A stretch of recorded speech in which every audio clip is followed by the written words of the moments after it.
creative peeps, and welcome back for the 4th installment in the DIY journal series. If you have missed the 3 previous videos where we created a cover, put signatures together, and bound them into your book, I will leave the playlist linked up here for you as well in the description box so you can check that out. So in this part of the series, we are talking about additions after you've sewn your book together. We're going to talk about pockets, what to do with your scraps. I'm going to put a closure on my book, and just some other fun things. So let's get into it. Okay, so the only thing I'm going to do to this insert is finish it off. So when you put an insert together, because there's so many pages in this signature, the inner pages stick out further than the outer pages. So what I'm going to do is lay this on my cutting mat and take a quilting ruler and rotary cutter and trim the edges off. You can do this with a box cutter or an X-Acto knife. You don't have to do this, it just looks a little cleaner and is an extra finishing touch, which is what this video is all about. You could totally add a pocket or any of the other things we are going to talk about, but yeah, I just did that to the insert and I'm calling that insert done. I will be selling this insert in my Etsy shop once I stuff it with some bits, so if you were in love with it as you were watching me make it, I will be posting that. Obviously, if this is a while from now, it's probably gone, but yeah, I will definitely let you guys know. So next we are going to make a pocket.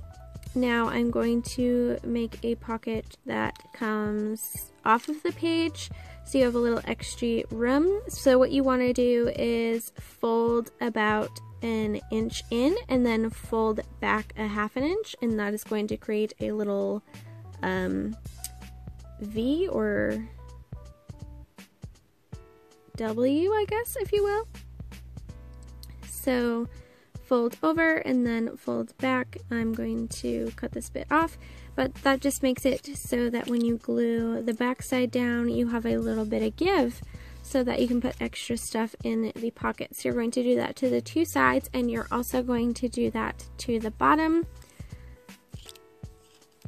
I feel like I should have demonstrated this a little better, but you can. Maybe I will in a future video if you guys need a little more explanation, but it's pretty simple. Just fold over and then fold back. It does take a lot of extra paper, so make sure you give yourself enough room.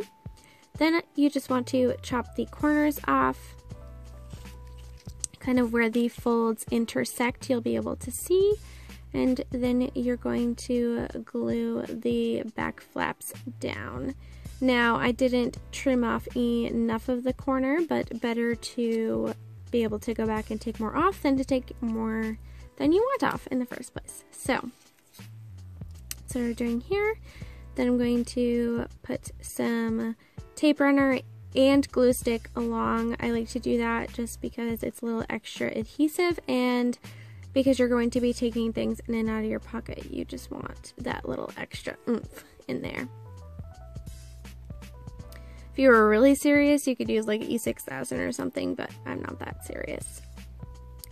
So there you go, there's your pocket. Next, we're going to take that little short end that I was talking about and staple it to create a tuck spot. Again, you could tape it or whatever, but it's just a cool way to use that short half page. I've also glued other pages on top of it. You could have just glued it to the next page and made it a full page, but that's just a fun way to create a tuck spot.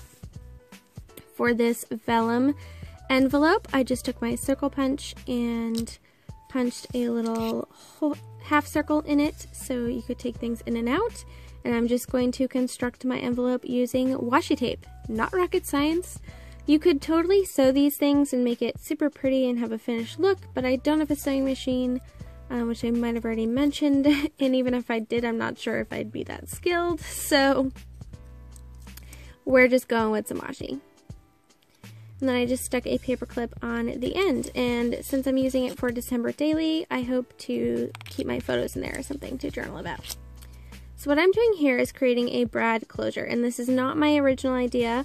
I learned how to do this from a tutorial by my friend Tammy over at Tammy Brackett, and I will leave her channel linked below. She does really cool recycled videos, and she makes cool recycled books, which I'll be showing you guys soon because I ordered one from her. But yeah, so I'm just making an elastic brad closure. I poked a hole for the brad in the front and 2 small holes in the back, and I'm going to tie the elastic and I put the brad through the hole in the front, and it creates a little closure. I've never done closures before.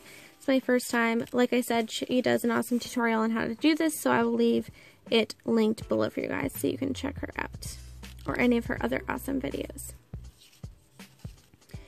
So next, I really liked this collage here on the front, and you totally could decorate it more, but I like to decorate my covers as I go, so I left mine blank. Next, we're going to create a few little tags. So these are the cutoffs that I saved from making the book. I wanted to use those numbers on the ledger paper, as well as some of the cover, cover paper. There we go. So I just cut them off, and I fold them over and I'll staple them onto my pages as tabs. This is some more cutoffs, so I'm just making a little collage on this B paper that was left over with a strip of ledger and the cutoff of the girl's feet. And then I'm going to fold it in half and make it a journaling card for that text spot that we made. And you can do this with any cutoff paper. You can, like if it's scrapbook paper, you can glue some ledger paper or something on the back and make a cool journaling card for yourself. So yeah, get creative with your scraps. So there's all my little tabs that I've created. Oh, one more. And they're just super fun. And they all coordinate with your book already because you use the cutoffs. Ta-da! I don't do well with coordinating, so any way I can get around it is great. So there, I put that in the little tuck spot. I'm going to paper clip these little tabs to the front till I know what to do with them. I just don't want to lose them. And then I'm tucking the rest of the scraps in the pocket in the back so that I can use them as I'm journaling within the journal. And that is our finished book, you guys. I really hope you enjoyed this series. I really enjoyed making it. If you have any questions while you're making your book or anything, leave them in the comments below or anywhere else, and I will do a Q&A in a little bit. You guys haven't really started making your books yet, so not many of you have had questions, but I just want to make sure to give you guys the opportunity to get those answered.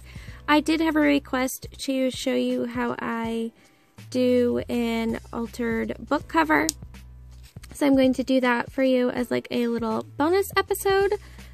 So like I said, if there's anything else you'd like to know or me to show more of, questions, etc., let me know. I cannot wait to see you guys' books. Please share a picture with me. Even if it's not public, just email it to me or whatever. I would love to see what you've created. Thank you guys so much for watching. If you missed the rest of the videos and you're just tuning in on this one, I will leave the playlist linked below for you. Have fun with it. Don't stress. Give me a thumbs up if you enjoyed. Subscribe so you don't miss any of my future videos. And I will catch you guys next time. Take care, guys. Happy creating.